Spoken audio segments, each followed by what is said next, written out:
Good morning students, this is Neha, your mathematics teacher. So today we are going to study about the topic perfect cube.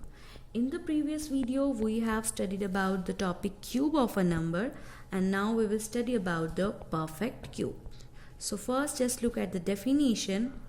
So any number which is the product of three identical numbers is called a perfect cube. As we have learnt about the perfect square, in the perfect square it was the product of two identical numbers, but in case of perfect cube it is the product of three identical numbers.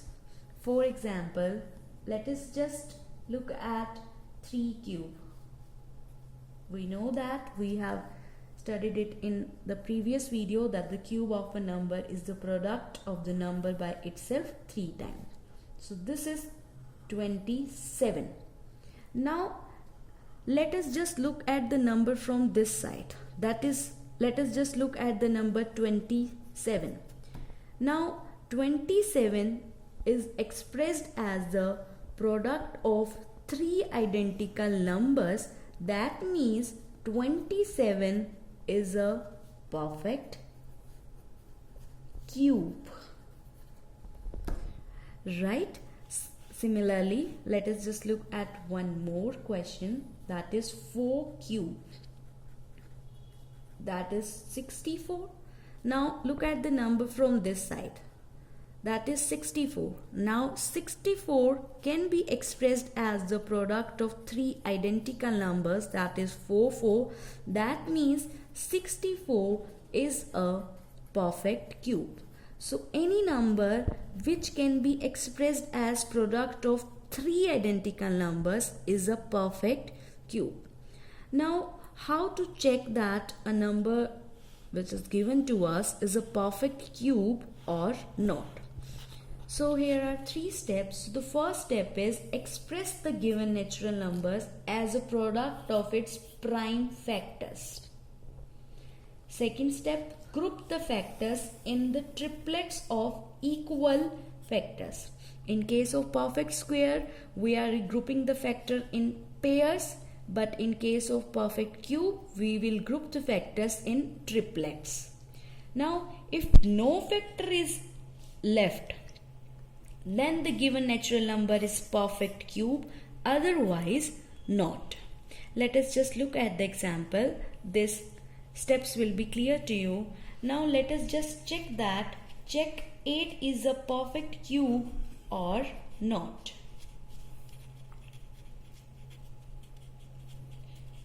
So start from the first step. First step is express the given natural number as a product of its prime factor. So do the prime factors. Now look at the prime number which can divide 8.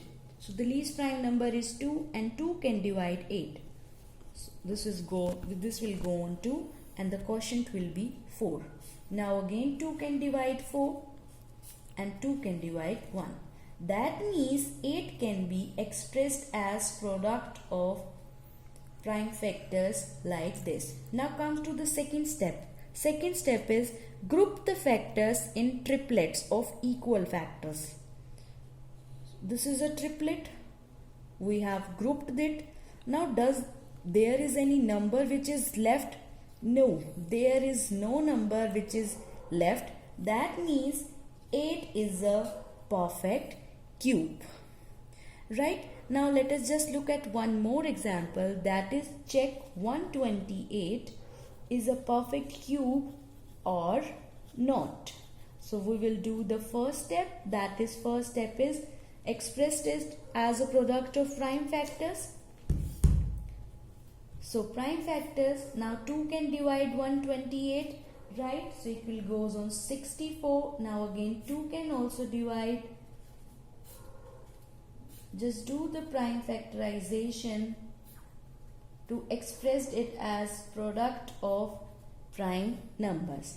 Now we have done the prime factorization, expressed it as the product of prime factors. 2 multiplied by 2 multiplied by 2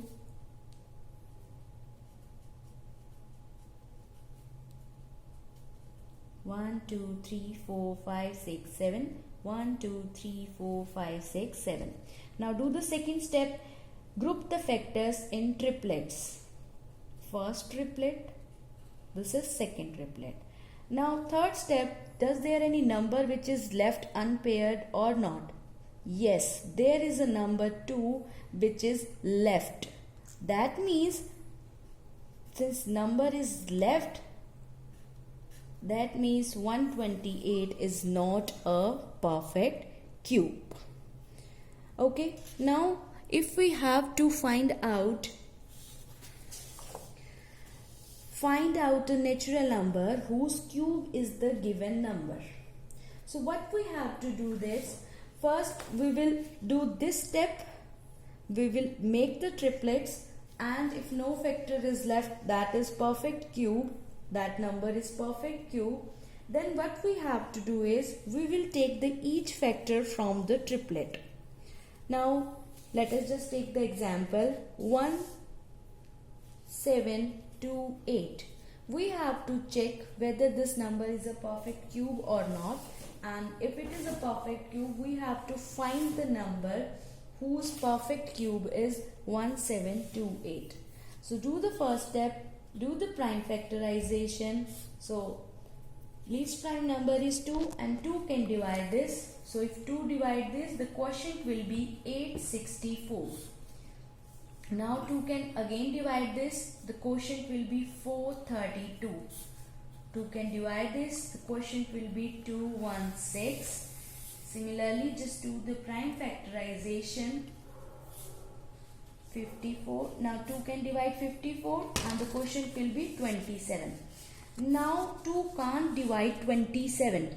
So just see the next prime number. So the next prime number to the 2 is 3. Does 3 divides 27?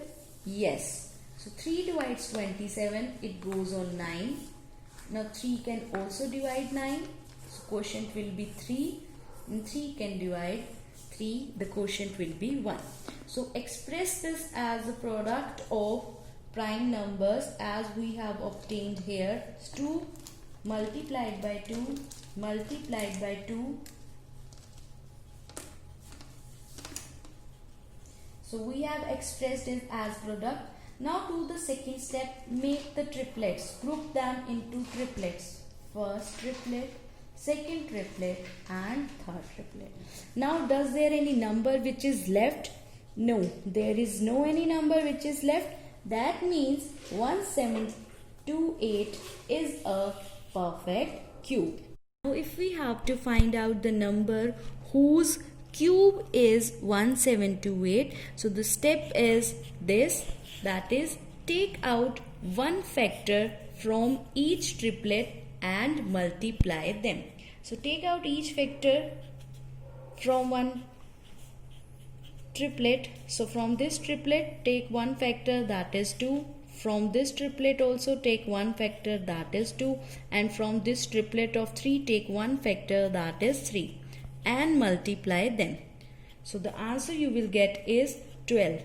That means 1728 is a cube of 12.